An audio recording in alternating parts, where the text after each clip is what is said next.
ஒரு famous artist. இப்போ வந்து ரொம்ப பீக்ல இருக்காரு, கேரக்டர் ஆர்டிஸ்ட் அவரு. அவரை நாங்க அப்ரோச் பண்ணோம் அந்த ரோல் பண்றதுக்கு. அவர் சேலரி ரொம்ப பெரிய சேலரி கேட்டாரு. சேலரி யார் வேணா கேட்கலாம். அது வந்து அவங்களோட உரிமை. அவங்க 50,00,000 கேட்கலாம், 5 கோடி கேட்கலாம், 5,00,000 கேட்கலாம். அது அவங்களோட இஷ்டம். பட் அதோட சேர்த்து அ இந்த டிராவல் பண்ணுவாங்க இல்லையா? அதுக்கு வந்து 1 கிலோமீட்டருக்கு ரூ. 20 அப்படின்னு சொன்னாரு. எனக்கு அத கேட்டு பயங்கர சர்ப்ரைஸா இருந்தது. ஜென்ரலா டிராவல்னா நீங்க பஸ்ஸு, ட்ரெயின் இல்ல ஃப்ளைட் போட்டு குடுங்க அப்படின்னுவாங்க. அது என்ன ஒரு ஒரு கிலோமீட்டருக்கு ரூ. 20 மேபி அப்படிதான் இருக்கா அப்படின்றது எனக்கு தெரியல. பட் அப்படி இருந்ததுன்னா, ரெவ்ஜென் ஃபிலிம் ஃபேக்டரி அந்த மாரி டெக்னீஷியன்ஸோட ஒர்க் பண்ண மாட்டாங்க. இப்பயும் சரி, ஃபியூச்சர்லயும் சரி. அ அது அது ஏன் அப்படி ஒர்க் ஆகுதுன்னு எனக்கு தெரியல. அப்படி ரூ. 20 நம்ம குடுக்குறோம்னா, அது டிராவல்ஸ் வண்டி. நான் 4 பேர் அதில ஏத்தி அனுப்பிவிடுவேன். Chennai to Coimbatore. Okay. So அப்படிதான் அது ஒர்க் ஆவணும். இத வந்து நம்ம நார்மலைஸ் பண்ணக்கூடாது. சேலரி அஃப்கோர்ஸ் அது அவங்களோட இஷ்டம். இஷ்டம் தான் நம்ம ஒர்க் பண்ண போறோம். அதேமாரி இந்த அசிஸ்டன்ஸ்ன்னு ஒரு கல்ச்சர் இருக்கு இல்லையா? அதுவும் வந்து எனக்கு பெருசா உடன்பாடு கிடையாது. இப்போ உங்களுக்கு தெரியும் என் படத்துல ஏன் நெறைய நோன் ஃபேஸ் இல்ல அப்படின்னு. ஏன்னா இந்த இந்த கண்டிஷன்லாம் போட்டா நெறைய பேர் வரமாட்டாங்க அப்படின்னு நெனைக்கிறேன். பட் அகைன் அத நான் பத்தி கவலைப்படல. ஏன்னா அவ்ளோ டேலண்ட்ஸ் இருக்காங்க. இப்ப நம்ம படத்துல ஒர்க் பண்ணவங்களும் எல்லாமே வந்து பயங்கர டேலண்டட் பெர்சன் தான். நீங்க படம் பார்க்கும்போது உங்களுக்கு தெரியும். டெக்னிக்கலா இந்த படம் வந்து ரொம்ப ஸ்ட்ராங்கா இருக்கும். இந்த படத்தோட பட்ஜெட் சின்ன பட்ஜெட்லாம் கிடையாது. இப்ப ரீசென்ட்டா ரிலீஸ் ஆகி சக்சஸ்ஃபுல்லா ஓடிட்டு இருக்க இப்ப சிறை, டிடிடி அந்த பட்ஜெட்டுக்கு ஒண்ணு ஈக்குவலா இருக்கும். இல்ல அதோட ஜாஸ்தியா இருக்கும். நீங்க அவுட் பார்க்கும்போது உங்களுக்கே தெரியும் இந்த படம் எப்படி குவாலிட்டியா இருக்கு அப்படின்றது. ஸோ படம் பார்த்துட்டு நீங்க வந்து வாவ்! சூப்பர் அப்படின்னு சொல்றீங்களோ இல்லையோ எனக்கு தெரியாது. அது உங்களோட ஒப்பீனியன். பட் ரொம்ப ஹானஸ்ட்டா பண்றோம்னு கண்டிப்பா சொல்லுவீங்க. எங்கேயுமே நாங்க ஓபி அடிக்கல. இந்த இடத்துல நம்ம பாட்ட வச்சு ஓட்டிறலாம், இங்க ஃபைட்ட வச்சு ஓட்டிறலாம் அப்படின்லாம் எதுவுமே பண்ணல. ஒரு சீனும் மூவ் ஆயிக்கிட்டே இருக்கும். இந்த படம் நாங்க 52 நாள் ஷூட் பண்ணிருக்கோம். படத்தோட number of minutes 1 hour 55 minutes தான். அந்த அளவுக்கு ஸ்க்ரீன் பிளே ரொம்ப டைட்டா வச்சிருக்காங்க. என்கேஜிங்கா இருக்கும்னு நான் நம்புறேன். நீங்க 5ஆம் தேதி அந்த படத்த ப்ளஸ் நீங்க பார்த்துட்டு 6ஆம் தேதி மக்களுக்கு கொண்டு போய் சேர்ப்பீங்கன்னு நான் நம்புறேன். அண்ட் தென் இந்த படத்த வந்து லாஸ்டா நம்ப அஜித் சார், விநாயக் மகதேவ் கடைசியா வந்து சேர்ந்தார் அப்படின்னு சொல்ற மாரி இந்த படத்த டிஸ்ட்ரிபியூட் பண்றதுக்கு எங்களுக்கு ரொம்ப ஹெல்ப் பண்றது வந்து ட்ரீம் வாரியர்ஸ் பிக்சர். அவங்க இந்த படத்த பார்த்தாங்க. மிஸ்டர் குகன் சார் இங்க வந்திருக்காங்க. அவங்க பார்த்துட்டு அவங்க எங்கள எங்கள எங்கள என்கரேஜ் பண்ணி இந்த படத்துக்கான ப்ரொமோஷன் மேக்ஸிமம் வந்து அவங்க டீம் வந்து அவங்க சைட் பண்ணிட்டு இருக்காங்க. படத்த கொண்டு போய் சேர்க்கணும். ஒரு நல்ல படத்த மிஸ் பண்ணக்கூடாது. உங்களுக்கு படம் பிடிச்சிருக்குன்னு நான் நம்புறேன் sir. So please come on to the stage and few words please. Media நண்பர்கள் அனைவருக்கும் வணக்கமுங்க. அதாவது சினிமாவுடைய வெற்றிக்கு ஒரு படம் வெற்றி அடையணும் அப்படின்னா அதுக்கு முன்னோட்டம் விடுறது அப்படின்றது வந்து நீங்கள் தான். ஏன்னா உங்கள் கையில் தான் இருக்குது. உங்கள் விமர்சனங்களை பொறுத்து தான் தியேட்டரில் க்ரௌடு கூடிகிட்டே போகும். நிச்சயமாக இந்த படம் பார்த்ததுக்கு பிறகு ப்ரிவியூ எப்போ போடுறீங்க உங்களுக்கு? 5ஆம் தேதி பார்த்துட்டு நிச்சயமாக உங்களுக்கு பிடிக்கும். விமர்சனங்களும் நல்லா எழுதுவீங்க, நம்பிக்கை இருக்குது. இந்த படத்தை பொறுத்த வரைக்கும் டோட்டல் யூனிட்டுக்கே நான் நன்றி கடன் பட்டவன். காரணம் வந்து சினிமா என்பது எப்போ முதல் ஆரம்பித்தாங்களோ அந்த சினிமாவை எப்படி வந்து எடுக்கணுங்கிற ஒரு வரைமுறை இருக்குது. அந்த வரைமுறையை ஃபாலோ பண்ணவர் தான் இந்த ப்ரொடியூசர். அதான் அந்த காலத்தில் சினிமா ஆரம்பிக்கிறது முதல்ல வந்து கதையை தான் செலக்ட் பண்ணுவாங்க. ஒரு தயாரிப்பாளர் கதையை கேட்பார். பணம் போடுறோம் முதல் கதையை கேட்பார். இந்த கதை அவருக்கு பிடிச்சதுன்னா இந்த கதைக்கு யார் வந்து திரைக்கதை வசனம் எழுதுனாலும் அடுத்த ஆளை பிடிப்பாங்க. கதை ரெடி ஆகுது, திரைக்கதை வசனம் எழுதுன யார் ரெடி ஆகுது. இப்போ இந்த 2 பேரும் ப்ரொடியூசரும் சேர்ந்து உட்காந்து இந்த கதையை திரைக்கதை எழுதும் 3 பேருமா சேர்ந்து இந்த கதை யார் டைரக்ட் பண்ணால் நல்லாயிருக்கும். ஏன்னா லவ் ஸ்டோரியாக இருக்கலாம், ஃபேமிலி சப்ஜெக்டாக இருக்கலாம், ஆக்ஷன் மூவியாக இருக்கலாம், எது வேணாலும் இருக்கலாம். ஆனால் இதை யார் இயக்கினால் நல்லாயிருக்கும். அப்போ டைரக்டர் செலக்ட் பண்ணுறாங்க. ஆக கதை, திரைக்கதை வசனம், அதன் பிறகு இயக்குனர், இந்த 3 பேரும் சேர்ந்து ப்ரொடியூசர்கள் உட்காந்துட்டு தான் இந்த கதைக்கு யார் ஹீரோ, அப்புறம் இந்த கதைக்கு ஹீரோயின் யார், அப்புறம் சப்போர்ட்டிங் கேரக்டர் யார், இந்த குரூப் உட்காந்து டிசைட் பண்ணி தான் ஒரு படம் எடுப்பாங்க. இதுதான் ஃபார்முலாவாக இருந்தது. ஆனால் இன்னைக்கு சினிமா ஒரே ஒரு ஹீரோ சொன்னால் போதும், அவர் சொல்கிறது தான் கதை, அவர் சொல்கிறது தான் ஷார்ட்டு, அப்படி ஆயிடுச்சு. உங்களுக்கெல்லாம் தெரியும். உண்மையிலேயே நாங்கள்லாம் டைரக்ட் பண்ணும்போது எந்த ஹீரோவும் எந்த ஹீரோயினும் வந்து இன்டர்ஃபியர் ஆகவே மாட்டாங்க. நாங்கள் சொல்வதை மட்டும்தான் செய்வாங்க. அதனால அந்த காலத்தில் படம் ஹிட்டு. இன்னைக்கு எல்லாத்துலேயும் மூக்கம் நுழைக்கிறது செல்ஃபிஷ். என் சீன் நல்லா இருக்கும், நான் நல்லா இருக்கணும், இருக்கக்கூடாது. ஒரு திரைப்படம் என்பது எல்லாரையும் நம்பி, அந்த யூனிட்டியை நம்பி எடுக்கிறது தான் திரைப்படம். ஸோ செல்ஃபிஷை விட்டுறணும். நான் எந்த ஹீரோவாக இருந்தாலும் சரி, எந்த ஹீரோ தப்பாக நினச்சா எனக்கு இப்போ நான் கவலையப்பட மாட்டேன். எதற்கு சார் ஒரு படத்துடைய வெற்றி என்பது கதை தான். அதை எல்லாரும் நினச்சி பார்த்துக்கணும் முதல்ல. இப்போ வருங்காலத்தில் வர்ற எந்த இயக்குனராக இருந்தாலும் சரி, எந்த நடிகராக இருந்தாலும் சரி, ஃபஸ்ட்டு கதை ஓகே ஆகணும். அந்த அளவில் கதையை முதல்ல சூப்பராக செலக்ட் பண்ணார் ப்ரொடியூசர். அப்புறம் அவர் நடிக்க வந்த கதையெல்லாம் வேற. அது சொன்னால் அடுத்த படமும் எடுக்க ஆரம்பிச்சிடுவார். ரெண்டாவது, சுயநலமாக எனக்கு ஒரு சந்தோஷம். இங்கே இந்த வரியை நான் நோட் பண்ணல, இப்போ இங்கே பாடும் பொழுது தான் நோட் பண்ணேன். ரத்தனபுரின்னு ஒரு ஏரியா கோயம்புத்தூரில், அந்த பாட்டில் வரும். இந்த ரத்தனபுரியில் நிறைய சினிமாக்காரங்க சுற்றி தெரிஞ்சிருக்கோம். கோயம்புத்தூர் ரத்தனபுரியில் அந்த ஏரியா தான் எங்கள் வீடு ஃபஸ்ட்டு. அதே ரத்தனபுரி ஏரியாவில் சுற்றி தெரிஞ்சவங்க சத்யராஜ் அவர்கள், சுந்தர் சி அவர்கள், ரகுவரன் அவர்கள், கோவை சரளா அவர்கள், ரஞ்சித் அவர்கள்.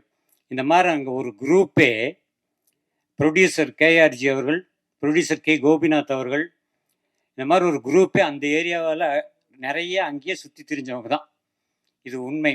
ஸோ எங்கள் ஊரில் நாங்கள் இருந்த ஏரியாவை பாட்டில் கொண்டு வந்ததுக்காக கவிஞருக்கு ரொம்ப நன்றி. அட கைதட்டுங்க, என்னங்க அது? இது கைதட்டெல்லாம் இப்போ கேட்டு வாங்க வேண்டியது இருக்குது. சரி, எனிஹவ், சினிமா என்பது திரையரங்குகள் பார்க்கணும், இதுதான் உண்மை. ஏன்னா ஒரு 120 ரூபா கொடுத்து ஒரு படத்தை தியேட்டரில் போய் பார்த்தாதான் இந்த படத்தில் இருக்கிற 120 பேருக்கும் சாப்பாடு, அவங்களால தான் சாப்பிட்றோம்.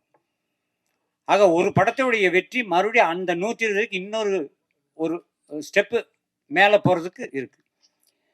ஸோ காசு கொடுத்து பார்க்கறது அப்படிங்கிறது எவ்வளவு யோசிக்க வேண்டியதாக இருக்குது. ஏன்னா 4 பேர்கிட்ட கேட்குறேன், அந்த படத்துக்கு போகலாமா வேணாமான்னு. அதுக்கு காரணம் விமர்சனங்களை பொறுத்து தான் அவனும் கேள்வி கேட்குறான். அடுத்தவங்ககிட்ட போய் படம் பார்த்துட்டு வந்தவன்கிட்ட எல்லாம் போய் கேட்பான், படம் மாப்பிள்ளை எப்படி இருக்கான்னு.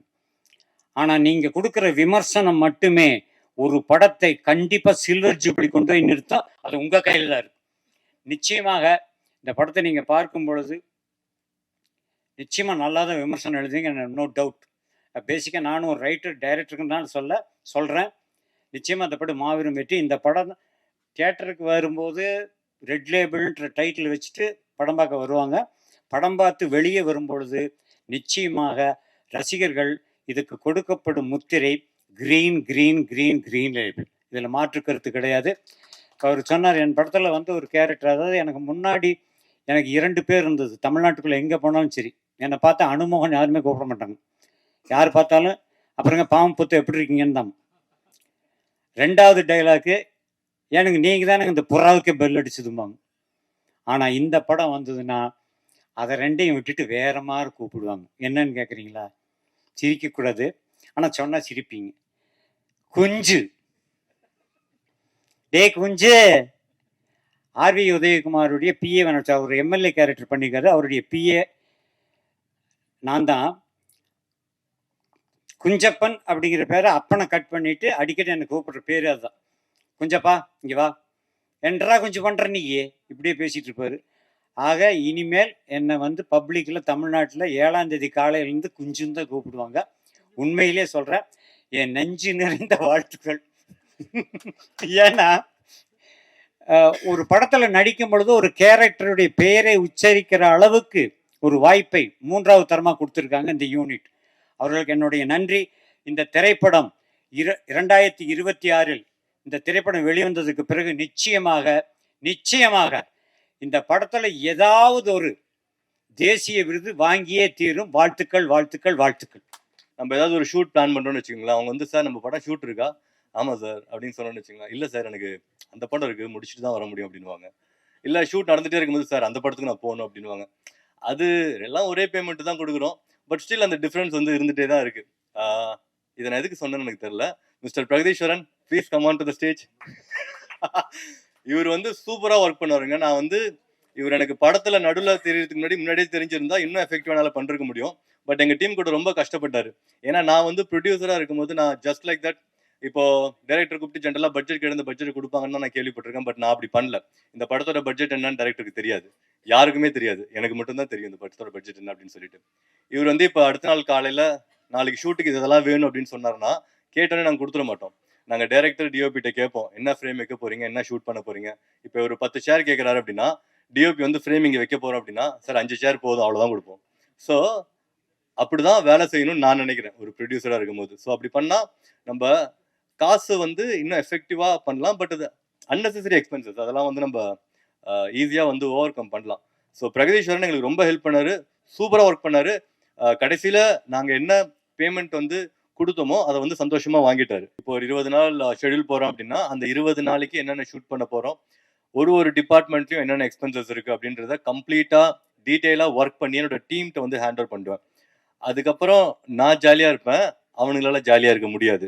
அப்படி 2 பேர் மிஸ்டர் பிரவீன் அண்ட் கோகுல் வாங்க மேல. என்னோட ரெப்ஜென்ட் டீம். அவங்க ரொம்ப இம்பார்ட்டன்ட் ரோல் ப்ளே பண்ணிருக்காங்க இந்த படத்துல. ஐ மீன் நடிக்கவும் செஞ்சிருக்காங்க. பட் அதோட முக்கியமான ரோல் வந்து எந்த பிரச்சனையும் இல்லாம இந்த படத்த வந்து ரன் பண்ணிருக்காங்க. ஏன்னா மேக்ஸிமம் இஷ்யூஸ் எங்க வரும் அப்படின்னா, இப்ப பெப்சிக்ல வரும். ஆரம்பத்துல வந்துச்சு எங்களுக்கு. எப்படி வந்துச்சு அப்படின்னா, நாங்க படம் ஆரம்பிச்சோம். ஆரம்பிச்சு கன்டினியூஸா வந்து ஒரு கால் வந்துட்டே இருக்கு. இந்த மாரி நீங்க இது வைக்கல, அது வைக்கலன்னு சொல்லிட்டு. எங்களுக்கு தெரியல. நாங்க அ போறோம், ஒரு படம் எடுப்போம், வருவோம் அப்படின்னு ரொம்ப சிம்பிளா நெனச்சுட்டா, அது ஒரு சின்ன விஷயம் தான். பட் என்ன ஆச்சுன்னா, அந்த ரெஸ்பான்ஸ் வந்து ரொம்ப நீங்க இது பண்ணலன்னா நாங்க வந்து ஷூட்டிங்க கேன்சல் பண்ணிடுவோம் அப்படின்னு சொல்லிட்டே இருந்தாங்க. அது வந்து எனக்கு தெரியாம அவங்க ஒரு 4, 5 டேஸ் ஹேண்டில் பண்ணிட்டே இருந்தாங்க. 6த் டே தான் அது என்னோட நாலேட்ஜ்க்கு வந்துச்சு. இந்த மாரி இந்த விஷயம் நீங்க பண்ணணும் இல்லையா அப்படின்னு சொல்லிட்டு. என்னடா சொல்ற? படம் நம்ம எடுத்துட்டு இருக்கோம். என்ன பிரச்சனை? இல்ல இது பண்ணலன்னா அவங்க ஷூட்டிங்க கேன்சல் பண்ணுவேன்னு சொல்லிட்டாங்க அப்படின்னாங்க. அப்படியா சொன்னாங்க? அவங்க வேணாம். நானே ஷூட்டிங்க கேன்சல் பண்றேன். ஷூட்டிங்க கேன்சல் பண்ணிட்டேன். 6த் டே பேக்கப் பண்ணிட்டு, அதுக்கப்புறம் நாங்க அந்த ஃபார்மாலிட்டிலாம் கம்ப்ளீட் பண்ணிட்டு 1 வீக் கழிச்சு தான் திருப்பி நாங்க ரெஸ்யூம் பண்ணோம் அந்த வொர்க்க. அந்த அந்த 6த் டே வந்து ஒரு ஷூட் கேன்சல் பண்ணா, அதுல வொர்க் பண்ணவங்களுக்கு அந்த மென்டாலிட்டி எப்படி இருக்கும் அப்படின்றது அங்க வொர்க் பண்ணவங்களுக்கு தான் தெரியும். அதுல ரொம்ப அஃபெக்ட் பண்ணது நம்ம டைரக்டர் தான். ஏன்னா அது சாதாரண விஷயம் இல்லைங்களா? அது படம் ஃபர்தரா ப்ரொசீட் ஆகுமா? இல்லையா? அப்படின்ற மாரி ஒரு டவுட்லயே வந்து அது நடந்தது. பட் நான் கான்ஃபிடென்ட்டா இருந்தேன். ஒரு விஷயம் எடுத்தா அத வந்து 100% பண்ணணும் அப்படின்றது. அதுல எனக்கு ரொம்ப சப்போர்ட் பண்ணது இவங்க 2 பேர். அது இல்லாம இங்க ஜவஹர் அண்ட் உதய் அப்படின்னு 2 பேர் இருக்காங்க. அவங்க தான் டெய்லிக்கும் காலையில இருந்து நைட் வரைக்கும் எல்லா வேலையும் பண்றது. பைக் எடுத்துட்டு உள்ள போய் வாங்குறது. ஷூட்டிங்க வந்து தடங்கல் இல்லாம பண்றதுக்கு இவங்க 4 பேரும் ரொம்ப இம்பார்ட்டன்ட். அது மெயினா என்னோட CEO mister Praveen and manager Gokul. இவர் தான் என்னோட பர்சனல் ட்ரெய்னரும் கூட. ஏன்னா நான் அவர மாரி இருந்தேன் 95 கிலோல. அவரு என்ன வந்து கம்மியாக்கிட்டாரு. 2 வார்த்தை பேசுறீங்களா? ஓகே நானே பேசுறேன். ஓகே. ஓகே. அண்ட் நெக்ஸ்ட் நம்ப ஒரு டைரக்டர பத்தி சொல்லிடலாம். ஸோ நம்ம படத்துல வந்து நாங்க செப்டம்பர் 2023 ஸ்டோரி டிஸ்கஷன் ஸ்டார்ட் பண்ணோம். அதுக்கப்புறம் பவுண்டட் ஸ்கிரிப்ட் ரெடி பண்றதுக்கு ஆல்மோஸ்ட் ஜான் ஆயிடுச்சு. அந்த பவுண்டட் ஸ்கிரிப்ட் ரெடி பண்ணி, பிரிண்ட் பண்ணி டேபிள்ல வச்சுட்டு அதுக்கப்புறம் தான் நாங்க டைரக்டர வந்து சூஸ் பண்ணோம். ஜான் 2024ல. ஸோ அவரு செலக்ஷன் கிரைட்டீரியா இஸ் ரொம்ப சிம்பிள். 10 மணிக்கு வர சொன்னோம். ஷார்ப்பா 10 மணிக்கு வந்தாரு. அதுக்கு முன்னாடி நாங்க சொன்ன முக்காவாசி டைரக்டர் வரல ஆன் டைம். ரொம்ப டிலேலாம் இல்ல. ஒரு 5 மினிட்ஸ் லேட்டா வந்தாங்க. பட் அதுவுமே தப்பு இல்லையா? இவரு ஆன் டைம் வந்தாரு. அதனால அவர செலக்ட் பண்ணிட்டோம். அவர் வொர்க் பண்ணது அது என்ன அப்படின்றதெல்லாம் நான் ரிவ்யூ பண்ணவே இல்ல. பார்க்கும்போது இவரு பண்ணிடுவார்ன்னு ஒரு கான்ஃபிடென்ட் வந்தது. அந்த மாரி படம் முடிஞ்சிருச்சு. 5 நாள்ல ரிலீஸ் வரைக்கும் கொண்டு வந்து விட்டுட்டாரு. நெறைய ஸ்ட்ரகிள்ஸ் இருந்தது ஷூட் டைம்ல. எனக்கும் அவருக்கும் கான்ஃப்ளிக்ட், டீமுக்கும் அவங்களுக்கும் ஜெனரலா நடக்கிறது தான். பட் அது எல்லாமே வந்து அத பொறுத்துக்கிட்டு, அந்த படம் அவுட் நல்லா வரணும் அப்படின்னு ஒரு டீமா இவங்களும் சரி, அவங்களும் சரி, அத ஒர்க் பண்ணி, அத ஒரு ப்ராடக்ட்டா கொண்டு வந்து இப்ப உங்களுக்கு பிரசன்ட் பண்றதுக்கு நாங்க ரெடியா இருக்கோம். பத்திரிகை ஊடகத்துறை நண்பர்கள் அனைவருக்கும் மாலை வணக்கம். ரெட் லேபிள் படத்தின் தொடக்கத்திலிருந்தே நீங்கள் ஒரு சுவாரஸ்யமாக தான் பார்த்துட்டு இருப்பீங்க. அதே மாதிரி தான் எங்களை மீட் பண்ணி அப்ரோச் பண்ணதுலேருந்து பார்த்தீங்கன்னா ரொம்ப இன்ட்ரெஸ்டிங்காக தான் எங்களோட ஜேர்னியும் இருக்குது. இதில் த்ரூ அவுட்டாக பார்த்தீங்கன்னா திரு லெனின் சார் அவரோட சின்சியாரிட்டி தெரியுது. அவர் புது ப்ரொடியூசராக மட்டும் இல்லாமல் இண்டஸ்ட்ரிக்கும் திரும்பி நம்ம முடிஞ்ச வரைக்கும் நம்ம கான்ட்ரிபியூட் பண்ணுவோம். இதில் இருக்கிற சரி தவறுகளை சுட்டி காட்டலாம் அப்படிங்கிற ஒரு ஒரு ஒரு நோக்கம் தான். சில நேரங்களில் அது அவருக்கு புதுசாக இருக்கலாம். சில நேரங்களில் இல்லை அடுத்த செட் ஆஃப் ஃபிலிம்ஸில் பண்ணுறப்ப அவருக்கு ஒரு எக்ஸ்பீரியன்ஸும் கிடைக்கும். So welcome sir. First of all welcome to Tamil cinema industry. அவரோட ஆட்டிடியூடோ அவரோட சினிமா ப்ரெசன்ஸ் ரெண்டுமே ஒன்று தான். நீங்கள் whatever you seeing in the screen, அதே மாதிரி தான் அவரோட நிஜ வாழ்க்கையிலையும் அவர் என்ன மாதிரியான ஆட்டிடியூட் இருக்காரோ அதே தான் அவர். ஸோ எனக்கு ஒரு 2 முக்கியமான கருத்துக்களை பதிவு பண்ணணும்னு நினைக்கிறேன். அதுக்கு முன்னாடி ரெட் லேபிள் படத்தை பற்றி சொல்லலாம். ரெட் லேபிள் திரைப்படம் வந்து கிரைம் இன்வெஸ்டிகேட்டிவ் த்ரில்லர் ஜானரில் பண்ணியிருக்காங்க. டைரக்டர் கேஆர் வினோத் அவர்களுக்கு என்னுடைய மனமார்ந்த வாழ்த்துக்கள். எடிட்டர் லாரன்ஸ் அவர்களுக்கு வாழ்த்துக்கள். அப்புறம் கங்க்ராச்சுலேஷன் சார். இது எப்படி ட்ராவல் பண்ணியிருக்காங்க அப்படின்னு பார்த்தீங்கன்னா, முன்னாடி அனுமோகன் சார் சொன்ன மாதிரி கதை இலாக்காவிலேருந்து ஆரம்பிச்சிருக்காங்க. கதை இலாக்காங்கிறப்பவே நம்மளுக்கு டக்குன்னு ஏவி மெய்யப்ப செட்டியாரோட ஞாபகங்கள் தான் வருது. கேட்ட ஞாபகங்கள். அவர் கதை இலாக்காவை தேர்ந்தெடுத்து அவங்க ரைட்டிங் கம்ப்ளீட் பண்ணிவிட்டு அதுக்கப்புறமா தான் வந்து கேஸ்ட் அண்ட் க்ரூ டிசைட் பண்ணி போகிற ஒரு ப்ராசஸ் இருந்துச்சு. அந்த ப்ராசஸை இந்த படத்துக்கு ஃபாலோ பண்ணிருக்கிறது ரொம்ப மகிழ்ச்சிகரமாக இருக்குது. இது முன்னெடுத்து சென்ற அகைன் திரு லெனின் அவர்களுக்கு ப்ரொடியூசராக என்னோட வாழ்த்துக்களையும் வணக்கத்தையும் தெரிவிச்சுக்கிறேன். இதனோட மியூசிக் டைரக்டர் கைலாஷ் மேனன் அவர்களுக்கு என்னுடைய வாழ்த்துக்கள். சாங்ஸ் வெரி இன்ட்ரெஸ்டிங்காக இருக்குங்க சார். படத்தோட டிஓபி சதீஷ் மெய்யப்பன் அவருக்கும் என்னுடைய வாழ்த்துக்கள். ரைட்டராகவும் பொன் பார்த்திபன் சாருக்கு இந்த நேரத்தில் என்னுடைய வணக்கத்தையும் வாழ்த்துக்களையும் தெரிவித்துக் கொள்கிறோம். கேஸ்ட் அண்ட் க்ரூவில் பார்க்குறப்போ ஹீரோவா லெனின் சார், அவருக்கு வாழ்த்துக்கள். ஆக்ட்ரஸ் லீடா அஸ்மின் அவர்களுக்கு என்னுடைய வாழ்த்துக்கள்.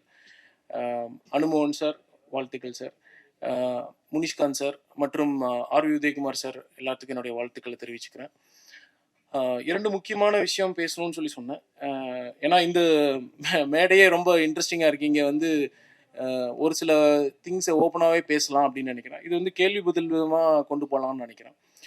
இப்போது ஒரு திரைப்படம் வந்து வெற்றி பெறுவதற்கு எது காரணமாக இருக்கும், யார் ஆடியன்ஸ் அப்படின்னு சொல்லி கேட்டிங்கன்னா, இது எல்லா படத்துக்குமே இதுதான் எனக்கு நிறைய பேர் கேட்குற ஒரு கேள்வி. ஏன்னா டிஸ்ட்ரிபியூட்டராக இருக்கிறப்போ வந்து நம்ம பல திரைப்படங்களை கண்டினியூஸாக பார்த்துட்ருக்கோம். கண்டினியூஸாக ட்ரேடோட நம்பர்ஸ் எல்லாமே பார்த்துட்ருக்கோம். இந்த வாரம் என்ன படம் ஓடி இருக்குது, இந்த மாதிரி படங்களுக்கு எவ்வளோ தியேட்டர் கிடச்சிருக்கு, எவ்வளோ ஸ்க்ரீன் கிடச்சிருக்கு, எந்த மாதிரியான பெர்ஃபார்மன்ஸ் இருக்குது அப்படிங்கிறதுனால ஒரு ஆப்வியஸான ஒரு கொஸ்டின் தான். நான் உங்களுக்கு எல்லாத்துக்கும் தெரிஞ்சது தான், இருந்தாலும் நான் முடிஞ்ச வரைக்கும் எனக்கு தெரிஞ்ச இன்ஃபர்மேஷன் நான் ஷேர் பண்ணணும்னு நினைக்கிறேன். ஃபிலிம்ஸோட ஃபஸ்ட்டு ஆடியன்ஸுங்கிறதே வந்து அது வந்து அப்படின்னா நம்ம இண்டஸ்ட்ரி எந்த மாதிரியான இண்டஸ்ட்ரின்னு பார்த்தீங்கன்னா, நம்ம இண்டஸ்ட்ரி ரொம்ப கிளியராக ஹீரோ டிபெண்டான இண்டஸ்ட்ரி தான். அதில் எந்த மாற்று கருத்தும் இல்லை. ஒரு ஸ்டேட் ஒரு மாதிரி இருக்குது. தமிழ்நாடு பொறுத்த வரைக்கும் ஹீரோ ட்ரிவன் இண்டஸ்ட்ரியாக இருக்குது ப்ரெசன்ட்லி. ஆனால் இது மாறுமா அப்படின்னு கேட்டிங்கன்னா, கண்டிப்பாக மாறுறதுக்குண்டான எல்லா வாய்ப்புகளும் இருக்குது. அதுக்குண்டான முன்னோட்டமாக தான் பல படங்கள் இப்போ ரீசெண்டாக ஹிட்டான ஃபிலிம்ஸ் எல்லாமே அதுக்கு ஒரு முன்னோடியாக இருக்குது. சிறையாக இருக்கட்டும், இல்லை லப்பர் பந்தாக இருக்கட்டும், இல்லை அதுக்கு முன்னாடி மெட்ராஸ் மேட்னி, இந்த மாதிரியான சிறு படங்கள் பெரிய படங்கள்னு இல்லாமல் எல்லா படங்களுக்குமே ஒரு வரிசையாக ஒரு அங்கீகாரம் கிடைத்து கொண்டே வருது. நான் முக்கியமாக இந்த மாதிரியான ஒரு சேஞ்சஸும் இண்டஸ்ட்ரியில் நடந்துட்டுருக்கு. ஸோ அப்போ ஆடியன்ஸ் யார் அப்படிங்கிறத வந்து ஒரு டெஃபினட்டாக ஒரு கிளாரிட்டி இருக்குது. எந்த மாதிரியான ஏஜ் குரூப்புக்கு படம் எடுக்கிறோங்கிறது ரொம்ப முக்கியம். 15 வயசுலேருந்து 30-32 வயசு இவங்க தான் ஃபஸ்ட்டு கம் ஆடியன்ஸ். அவங்க வந்து ரொம்ப ஓப்பனாக வந்து எந்த படத்தையும் வந்து அவங்களுக்கு ஒரு ஒரு அட்ராக்ஷன், ஒரு ஈகர்னஸ் தூண்டுதோ அந்த படத்துக்கு கண்டிப்பாக மிகப்பெரிய வரவேற்பு கொடுத்து அவங்க வந்து படத்துக்கு வந்து தியேட்டரில் வந்து பார்ப்பாங்க. அதுக்கப்புறம் வேர்ட் ஆஃப் மவுத் ரொம்ப முக்கியம். வேர்ட் ஆஃப் மவுத் வந்து இன்னைக்கு லோக்கல் இன்ஃப்ளூயன்சர்ஸ் ரொம்ப முக்கியம். அந்த வகையில் பத்திரிகையாளர்களான உங்களை எல்லாத்தோட கான்ட்ரிபியூஷனும் ரொம்ப ரொம்ப முக்கியம். இன்னும் இது வலுவடைய போகுது அப்படிங்கிறதான் இந்த நேரத்தில் நான் தெரிவிக்கணும்னு நினைக்கிறேன். டிஜிட்டலாக இருக்கலாம், இல்லை வந்து பிரிண்ட் மீடியா, எல்லாருமே சேர்ந்து தான் சொல்கிறேன். அவங்களோட பங்களிப்பு வந்து எந்த ஒரு திரைப்படத்துக்குமே வந்து ரொம்ப முன்னோடியாகவும் இருக்க போது, ரொம்ப இன்ஃபர்மேட்டிவாகவும். இப்போ நீங்கள் நிறைய சேனல்ஸ் கவனிச்சிங்கன்னா யூடியூப் ரிவ்யூவர்ஸோட ஒரு செட் ஆஃப் ஃபாலோவர்ஸ் வச்சுட்டும் அந்த படம் எப்படி இருக்குங்கிற கருத்தை வச்சும் படம் பார்க்குறாங்க. அந்த கண்டினியூஷன் கண்டிப்பாக இருக்கும். இது என்னோட ட்ரேட் அனாலிசிஸில் நான் சொல்கிற விஷயம். இது இன்னும் மேலும் இதை நோக்கி தான் போகும். அப்போ வந்து ஒரு திரைப்படத்தினுடைய ஆடியன்ஸ் யாருன்னு பார்த்தீங்கன்னா, ஹீரோ ட்ரிவன் இண்டஸ்ட்ரின்னு சொன்னேன். அப்போ வந்து முதல் ஆடியன்ஸ் வந்து கண்டிப்பாக அவங்களோட பெரிய ஹீரோனா டாப் 10 ஹீரோஸில் இருக்கிறவங்களுக்கு கண்டிப்பாக அவங்களோட ஃபேன்ஸ் தான் ஃபர்ஸ்ட் ஹீரோவாக இருப்பாங்க. அதை தாண்டி வந்து அப்போ இப்போ அந்த ஹீரோவை தாண்டி வேறு யாருமே பண்ண முடியாதா அப்படின்னா அப்படிலாம் கிடையாது. கதை பேஸ்டான ஃபிலிம்ஸ் எல்லாமே ஒர்க் ஆகும். அதனால உங்களோட கதை இலக்காவை உறுதியாக வச்சுக்கோங்க, ரொம்ப ஸ்ட்ராங்காக வச்சுக்கோங்க. இங்கே குறிப்பிட்ட மாதிரி முக்கியமான அடுத்த இம்பார்ட்டண்டான இது வந்து பாடல்கள். பாடல்கள் வரியாக இருக்கட்டும், இப்போ பாரதி சார் மாதிரி பாடல்களாக இருக்கட்டும், வரிகளாக இருக்கட்டும், அதே மாதிரி கைலாஷ் மேனன் மாதிரியான மியூசிக்கோட அவுட்கம் வந்து ரொம்ப இம்பார்ட்டண்ட்டு. இன்னைக்கு ரீரிலீஸ் ஆகிற எல்லா படத்துலையுமே வந்து பார்த்தீங்கன்னா அவங்க உள்ள என்டர்டெயின்மெண்ட் பண்ணுறதே வந்து பாடல்கள் தான். அந்த பாடல்கள் தான் வந்து உள்ள என்டர்டெயின்மெண்ட் பண்ணி அவ்வளோ தூரம் கரகோஷம் பண்ணி அவ்வளோ ஆர்ப்பாட்டம் அவ்வளோ சந்தோஷத்தை பிரதிபலிக்கிறது வந்து பாடல்கள் தான். பாடல்கள் ரொம்ப முக்கியத்துவம் வாய்ந்தது. அது வந்து ப்ரொமோஷனாகவும் ஸ்பேஸ்மெண்ட்டாகவும் உங்களுக்கு ரொம்ப இம்பார்ட்டண்ட்டு. அதனால் இந்த 2 விஷயத்தையும் முக்கியமாக கருத்தில் கொண்டு பண்ணுறப்போ ஒரு ஒரு கூடுமான விரைவில் நம்ம ஒரு டார்கெட் ஆடியன்ஸ்னு சொல்லுவோம், அந்த ஆடியன்ஸை ரீச் பண்ண முடியும். சரி, அப்படின்னா எவ்வளோ ஆடியன்ஸ் வந்து பார்க்கணும் அப்படின்னு சொல்லி போட்டு இன்னொரு விகிதாச்சாரம் கேட்குது. அதனோட நம்பர்ஸ் பார்த்தீங்கன்னா நம்ம தமிழ்நாட்டோட டோட்டல் பாப்புலேஷன் வந்து அபவுட் 8 crore பாப்புலேஷன் இருக்கும். அப்போ 8 கோடி மக்கள் இன்ட்டு 200 நீங்கள் கணக்கு போட்டுக்கலாம். ஆனால் 8 கோடி மக்கள் வந்து படம் பார்க்குறாங்களா அப்படின்னு கேட்டிங்கன்னா இன்றைக்கி இருக்கிற சூழ்நிலையில் அவங்களுக்கு உண்டான என்கரேஜ்மெண்ட்டில் அந்த நம்பர் இல்லை. ஸோ அப்போ எத்தனை பேர் பார்த்தா ஒரு இன்ட்ரெஸ்டிங்காக இருக்கும் அப்படின்னா ஒரு அப்போது அதில் ஒரு 10% எடுத்தீங்க அப்படின்னா 80 லட்சம் பேர். 80 லட்சம் பேர் பார்க்கணுமான்னு கேட்டிங்கன்னா அந்தந்த பட்ஜெட்டை பொறுத்து அந்தந்த ஆடியன்ஸோட கவுண்ட் நீங்கள் பண்ணிக்கலாம்.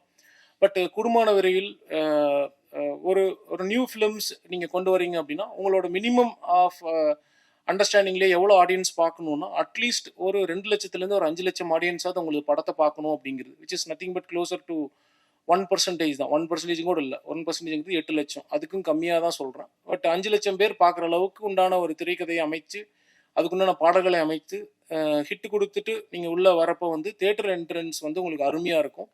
இதுதான் பேசிக்கான ஒரு விஷயம். இதுதான் வந்து என்னோட அண்டர்ஸ்டாண்டிங்கில் இருக்கிற அந்த டார்கெட் ஆடியன்ஸோட ரீச்சிங் பாயிண்ட்டாக இருக்கும். இது பெரிய ஹீரோவுக்கும் அந்த பட்ஜெட்டுக்கும் பொருந்துமான்னு கேட்டிங்கன்னா பொருந்தருக்கு அவங்க ஆல்ரெடி இது எல்லாமே தாண்டி தான் வர்றாங்க. அதுக்கு மேலேயும் சில விஷயங்கள் அது வேணும். அதனால் அந்த டாப்பிக்கு நான் போகல. ஸோ பேசிக்காக நியூ கமர்ஸுக்கு இதுதான் டார்கெட் ஆடியன்ஸ். இதுதான் முதல் கேள்வியோட பதில். இப்போ 2வது ஒரு முக்கியமான விஷயத்த ஒன்று சொல்லணும்னு நினைக்கிறேன். இது ரொம்ப இன்ஃபர்மேட்டிவாக தான் இருக்கும்னு நினைக்கிறேன். But please bear with me. Affordability of the audience என்ன மாதிரி இருக்கும் அப்படின்னு சொல்லி போட்டு கேட்குறாங்க. சினிமா வந்து மிகவும் அதாவது என்ன சொல்கிறதுனா மோஸ்ட் எக்கனாமிக்கலி அப்போ சினிமாவோட அஃபோர்டபிலிட்டி எந்த மாதிரி இருக்கும், சினிமாவோட பயணம் எந்த மாதிரி இருக்கும், சினிமாவோடைய எதிர்காலம் எந்த மாதிரி இருக்கும் அப்படிங்கிறது எல்லாமே இதில் ஒரு அடங்கின மாதிரியான ஒரு கேள்வி தான் அது. இருந்தாலும் நான் முடிஞ்ச வரைக்கும் நான் கவர் பண்ணுறதுக்கு பார்க்குறேன். ஃபர்ஸ்ட் கொஸ்டினே வந்து அஃபோர்டபிலிட்டி தான். அஃபோர்டபிலிட்டினா என்ன அப்படின்னா எக்கனாமிக்கலி நம்ம வந்து ஒரு படத்துக்கு எவ்வளோ ஸ்பெண்ட் பண்ணுறோம் அப்படிங்கிறது ரொம்ப முக்கியம். ஒரு படத்தோட ஸ்பெண்டிங்கிறது டைரெக்டாக டிக்கெட்டோட காஸ்ட்டில் தான் இருக்கும். அந்த டிக்கெட்டோட காஸ்ட்னு எடுத்துட்டிங்கன்னா இப்போ வந்து 150 ரூபாலேருந்து 200 ரூபா அப்படிங்கிறது தான் ஸ்டாண்டர்டான டிக்கெட் ரேட்ஸில் இருக்குது. 100 ரூபா, 150, 200. இந்த காஸ்ட் வந்து ஸ்டில் எல்லா தரப்பு மக்களுக்கும் அஃபோர்டபுளான ஒரு என்டர்டெயின்மெண்ட். எல்லாத்துக்குமே என்டர்டெயின்மெண்ட் வேணும். ஆடியன்ஸ்க்கு வேண்டியது கண்டென்ட். அந்த கண்டென்ட் வந்து சரியான கண்டென்ட் கொண்டு வரப்போ கண்டிப்பாக ஆடியன்ஸ் வருவாங்க, பெருந்திரளாக வருவாங்க. அப்போ வந்து இப்போ இந்த டிக்கெட் ரேட் மட்டும்தான் டிசைடிங் ஃபேக்டரானு கேட்டிங்கன்னா இல்லை. இது மேபி சிலருக்கு ஒரு ஒரு ஒரு தோன்றுதல் கூட இருக்கலாம். பட் இருந்தாலும் நீங்கள் கண்டிப்பாக நினைவுக்கு அதாவது ஒரு ரீகால் பண்ணணுங்கிறதுக்காக சொல்கிறேன். இதை தாண்டி அவங்க ஒரு ஃபேமிலியாக உள்ளே வரணும் அப்படின்னா வேறு என்னென்ன மாதிரியான ஸ்பெண்டிங் இருக்குது அப்படின்னு பார்த்தீங்கன்னா அந்த இடத்துல தான் பெரிய கேள்விக்குறிகள்லாம் முன்னாடி வருது. முதல் கேள்விக்குறி வந்து இது வந்து நான் ப்ரெஸ்ஸுக்குமே ஒரு சின்ன வேண்டுகோள் தான். நீங்களுமே இதை பற்றி ஒரு சின்ன ஆராய்வுகள் பண்ணி நீங்களுமே உங்களுக்கு தெரிஞ்ச அந்த பதிவுகளை பண்ணணும். ஏன்னா நீங்கள் திருத்தணும் இண்டஸ்ட்ரிக்கு, உங்களோட விமர்சனங்கள் ரொம்ப முக்கியங்கிற பாயிண்ட்ல இந்த டாப்பிக்கை சொல்லுறேன். ஒரு காஃபின்னு எடுத்துட்டிங்கன்னா காஃபி என்ன ரேட்டில் வருது அப்படின்னா இன்றைக்கி வந்து 90 ரூபாலேருந்து 150 ரூபா வரைக்கும் இருக்குது. இப்போ 150 ரூபா டிக்கெட்டே இருக்குது. இப்போ காஃபி உள்ள 150 ரூபாயான்னு கேட்டிங்கன்னா 150 ரூபா தான். இல்லை சார் எங்கள் தேட்டரில் 120ன்னு சொல்லலாம். நான் இது வந்து பொதுவாக எல்லா தேட்டருக்குமே அப்ளிகபிள். எந்த ஒரு இண்டிவிஜுவல் தேட்டரும் நான் பொதுவாக சொல்லலை. மல்டிப்ளெக்ஸுக்கும் அப்ளிகபிள், சிங்கிள் தேட்டருக்கும் அப்ளிகபிள், ஆல் ஃபார்ம் ஆஃப் தேட்டர்ஸ்க்கும் அப்ளிகபிள் தான். ரைட். அப்போது என்ன மாதிரியான காஸ்ட்டில் இருக்குதுன்னு பார்த்தீங்கன்னா இன்றைக்கி வந்து ஒரு 150 ரூபாவில் வரைக்கும் ஒரு காஃபி ரேட் கொடுக்க முடியும். அதே காஃபியோ டீயோட ரேட் நீங்கள் வெளில போய் குடிச்சிங்கன்னா 20 ரூபா 30 ரூபா தான். அப்போ அதே வெளியில் 20 ரூபா 30 ரூபா கொடுக்குற ஆடியன்ஸ் வந்து உள்ளுக்குள்ளே வந்து 90 ரூபா கொடுக்க முடியுமா? இந்த கேள்விக்கு நான் பதில் சொல்ல முடியாது. சரி, பப்ஸ் என்ன ரேட்டில் இருக்குது அப்படின்னு பார்த்தீங்கன்னா 120 ரூபாவில் இருக்குது. 120 ரூபாவில் இருக்கிற பப்ஸ் வந்து வெளியில் இருக்கிற பப்ஸ் வந்து 30 ரூபா. ஸோ இது 20 ரூபா. சரிங்க சார். இப்போ இது வந்து 130 ரூபாய்க்கு வந்து வாங்க முடியுமா? எனக்கு தெரியல. ரைட். இல்லை சார், இப்போ வந்து டிக்கெட் ரேட் முன்னாடி வந்து 100 ரூபாவில் இருந்தப்போ வந்து பாப்கார்னோட ரேட் வந்து அந்த பேக்கெட்டில் போட்டு கொடுத்து அந்த மாதிரி வீல் சிப்ஸ் கொடுத்த பீரியட்லாம் இருக்குது. இன்றைக்கி அதை தாண்டி இன்னும் கொஞ்சம் ஹைஜீனிக்காக கொண்டு வந்துட்டோங்கிறது ஓகே. பட் ஆனால் அந்த பீரியடில் இருந்த ரேட் வந்து 20 ரூபா. இன்றைக்கி இருக்கிற ரேட் வந்து ஒரு பஃப்ஸ் நீங்கள் ஒரு பாப்கார்னோட ரேட் பார்த்தீங்கன்னா 20 ரூபா இருந்து இன்றைக்கி வந்து பல மடங்குகள் ஜாஸ்தியாக இருக்குது. 150 ரூபாவில் தொடங்கி 700 ரூபா வரைக்கும் இன்றைக்கி பாப்கார்னோட ரேட் இருக்குது. இது உங்கள் எல்லாத்துக்குமே தெரிந்தது தான். இது இந்த மாதிரியான டிஃபால்ட் ப்ரெஷர்ஸ்ன்னு சொல்லுவோம். டிஃபால்ட் ப்ரெஷர்ஸ் வந்து ஆடியன்ஸ் கொண்டு வரப்போ இதுக்கு அவங்களுக்கு எந்த மாதிரியான ஒரு என்கரேஜ்மெண்ட் கொண்டு வருங்கிறது தான் ஒரு கேள்வியாக இருக்குது. அப்போ என்ன ஆகும்னா, economically still very very compact ticket ரேட்ஸில் இருக்கிற ஒரு சினிமா இண்டஸ்ட்ரி உள்ளே வரப்போ அது எந்த மாதிரி மாற்றத்தை கொடுக்குது, எந்த மாதிரியான எக்ஸ்பீரியன்ஸை கொடுக்குது, அப்போ எந்த மாதிரியான தாக்கத்தை கொடுக்குது அப்படிங்கிறது ரொம்ப இம்பார்ட்டண்ட். அப்போ என்ன ஆகுனா, இது ஏன் இந்த கேள்விகள்லாம் கேட்குறேன் அப்படின்னா, இது எந்த மாதிரியான தாக்கத்தை வந்து கொடுக்கும் அப்படின்னா, இது ஒரு பட்ஜெட் காம்பேக்ட் பட்ஜெட்டில் பண்ணுற ஃபிலிம்ஸ்க்கு தான் வந்து இதனோட இம்பேக்ட் ரொம்ப ஜாஸ்தியாக இருக்கும். ஒரு ஓப்பன் மைண்டடாக வந்து படம் பார்க்க முடியாமல் அவங்க இந்த காஸ்ட் ஃபேக்டரில் உள்ளே கொண்டு வந்துட்டு எனக்கு திருப்தி அடைஞ்சுதாங்கிறது என்ன அப்படின்னா, அவங்க கொடுக்குற காசுக்கு உண்டான ரிஃப்ளெக்ஷன் தான் அது. ஸோ அது ஒரு பெரிய கேள்வியாகவே இருக்குது. அந்த கேள்வியோட என்னோட ஸ்பீச்சையும் நான் இங்கே பாஸ் பண்ணுறேன். எங்களுக்கு தொடர்ந்து ஆதரவு கொடுத்து கொண்டிருக்கும் அனைத்து பத்திரிகை ஊடக நண்பர்கள் அனைவருக்கும் வணக்கம். நன்றி. உங்களோட ஆதரவும் பங்களிப்பும் இந்த படத்துக்கு கண்டிப்பாக தேவை. இந்த மாதிரியான நியூ ப்ரொடியூசர்ஸ் ஒரு வருடத்துக்கு கிட்டத்தட்ட 200 பேர் பக்கம் வர்றாங்க. அவங்கள நம்ம வழிநடத்தி முடிஞ்ச வரைக்கும் சப்போர்ட் பண்ணி கொண்டு போக வேண்டியது நம்மளோட ரெஸ்பான்சிபிலிட்டி. அந்த மாதிரி ரெஸ்பான்சிபிலிட்டியில் தான் நான் இங்கே இருக்கேன். Thank you. Thanks for the opportunity. Thank you.